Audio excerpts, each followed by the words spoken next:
Glass-Steagall was put in place in 1933 to prevent exactly what happened to us.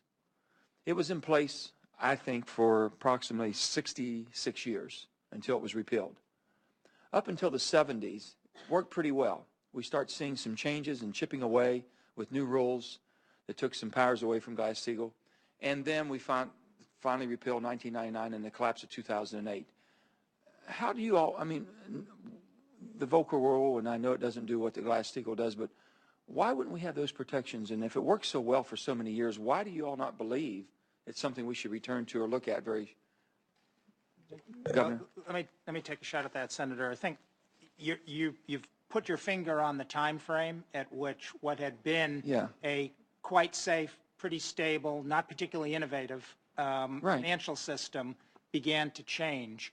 One of the big reasons began to change. One of the big reasons, though, it began to change was that commercial banks were facing increasing competition on both the asset and liability sides of their demand sheet, their balance sheet.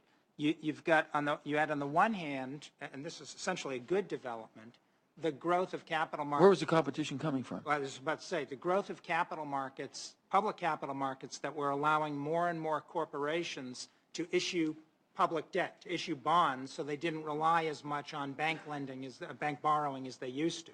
And on the other side, you saw the growth of savings vehicles like money market funds, which provided higher returns than an insured deposit in one of those institutions. So the banks felt themselves squeezed on both sides by what, in some respects, were very benign, very good developments, which is to say more options for people. Where I think.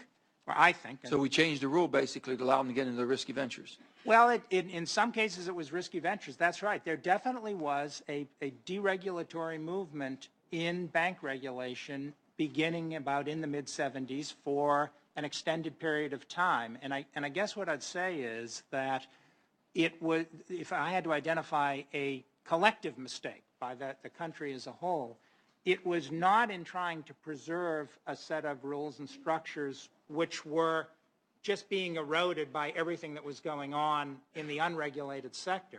I would say the mistake lay in not substituting a new, more robust set of structures and measures that could take account of the intertwining of conventional lending with capital markets. And that process of pulling away old regulation but not putting in place new, modernized, responsive regulation, I think that's what left us vulnerable.